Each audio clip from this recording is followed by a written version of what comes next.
Good day mga boss. Ngayon magkakabit tayo na ito. Cup holder sa sasakyan, no?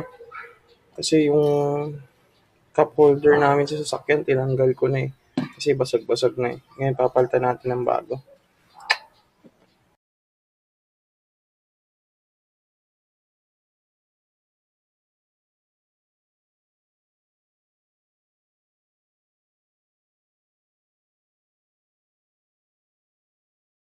Palauna natin gagawin.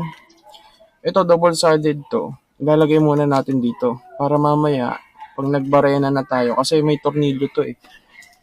Ayan, ito. Tornilyo siya para dito sa mga butas na to. Para matibay siya, no? So, didikit muna natin to bago tong tornilyo.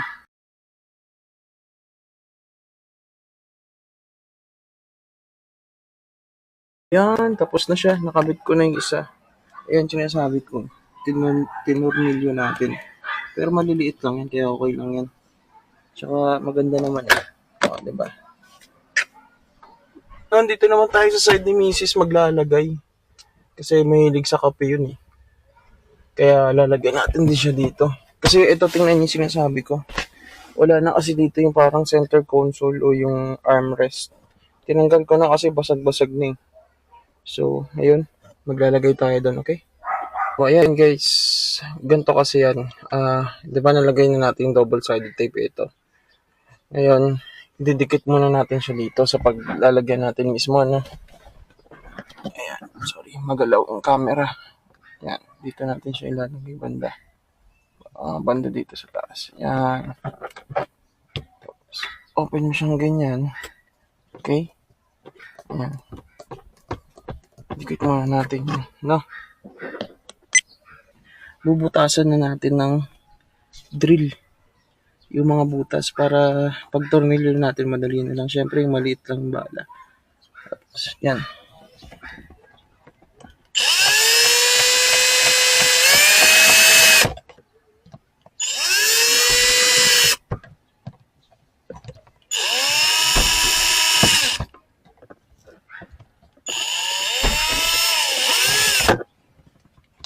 Okay na siya, may mga butas na siya.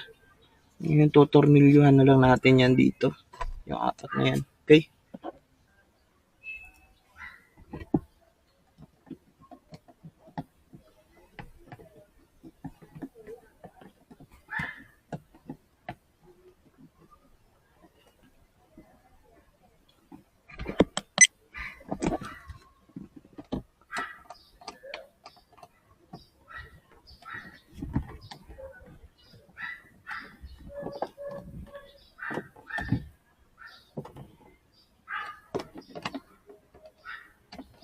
Okay na rin siya, no? Tadan, di ba? Angas.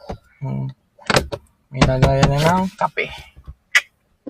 Tapos na tayo. Bali tatlo yung nilagay ko eh. Yung isa para sa akin. Tapos itong isa pa para kay Mrs. Tapos itong isa para sa anak ko. Okay. Okay na. Wala na nga kasi dito. Diba?